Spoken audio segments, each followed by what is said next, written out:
আসসালামু আলাইকুম। নতুনের সময় থেকে আমি আবার হাজিরাম নতুন কিছু নিয়ে। তো আজ হচ্ছে কিছু চুম্বক দেখাবো। তো চুম্বক বললে সবাই চিনি আমরা কম বেশি। ম্যাগনেটটা হয়তো অনেকে জানি না। যাই হোক, ম্যাগনেটের হচ্ছে পরিপূর্ণ নাম, যে কাজটার পরে পরিপূর্ণ নাম যেটাকে বলা হয়। তো এখানে আমি দেখানো হচ্ছে, আমি অবশ্যই 5 প্যাকেট নিয়ে আসছি। 5 প্যাকেট বলতে 1000 পিস নিয়ে আসছি। তো ওইখানে যাদের লাগবে অবশ্যই আমাকে জানাবেন। আর এখানে হচ্ছে চুম্বকগুলো আমি দেখাবো কীভাবে কী কাজ করতে হয়। তো আমি এটা পুরো প্যাকেটটাই নিয়ে আসছি। আমি কোনো কিছু বাড়তিটা যে এই অংশ কিন্তু আমাদের প্রয়োজন নেই। তবে হ্যাঁ, যারা ব্যাগের কাজ করে তারা কিন্তু এই অংশটা অবশ্যই প্রয়োজন। এখানে 3টা ধাপ। তো 3টা ধাপেই আমি অবশ্যই দেখাই ফেলছি। আমি দেখাচ্ছি এখানে। এই যে একটা ধাপ হচ্ছে এইটা, আরেকটা ধাপ হচ্ছে যে আমার নিচে একটা অংশ, এই 2টা অংশ, আর ওই নিচে একটা অংশ, 3টা ধাপ। এটা হচ্ছে যারা ব্যাগের কাজ করে, ব্যাগে যে চুম্বক লাগায় কাজ করে তাদের জন্য 3টা পার্টি লাগে। যেহেতু আমি ব্যাগের কাজ করতেছি না, আমি ম্যাগনেটের কাজ করতেছি। আমার ভিডিওতে অবশ্যই দেখে থাকবেন যে চুম্বক, যে ফ্রিজ ম্যাগনেট যেটাকে বলা হয়।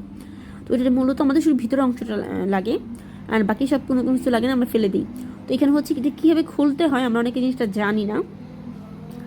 তো যাই হোক, এটা একদিন হচ্ছে কি মানুষ কথায় আছে, কাজ করতে করতে সে বুদ্ধিটা বের হয়ে যায়, বা এটা একটা ধরন বা পেশা হয়ে যায় যে এটা জিনিস এইভাবে করলে সহজ হয়ে যাবে।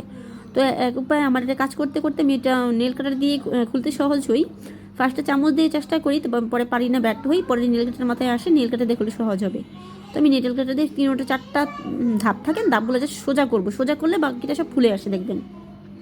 তো যে আমি ধাপগুলো সোজা করতেছি, এই যে ধাপগুলো আমি দেখেন আস্তে আস্তে সোজা করতেছি। 3টা ধাপ কিন্তু অলরেডি সোজা হয়ে গেছে, খেয়াল করেন। খেয়াল করলে আপনারা অবশ্যই বুঝবেন। আর একটা ধাপ আছে, এই যে খুলে গেছি, বাকি সবগুলো খোলা হয়ে গেছে। এই না, চুম্বুরে এইভাবে টানানোর সময় একটু শক্ত হয় বা একটু হাতে ব্যথা পাওয়া যায়, হালকা ব্যথা। তো খুব বেশি ব্যথা না, তার সহজে এটা খোলা যায় কীভাবে, এই দেখেন। এটা চামচটা লাগালে কিন্তু দেখেন আস্তে টান দিবি আর খুলে এসে পড়বে। সহজ একটা একদম রেসিপি মুখে দিয়ে এসে পড়ছে। যাই হোক, কত সুন্দর একটা জিনিস। তো কাদের কাদের লাগবে আমাকে জানাবেন, কেমন হয়েছে অবশ্যই বলবেন। আজ এই পর্যন্ত, আল্লাহ হাফিজ।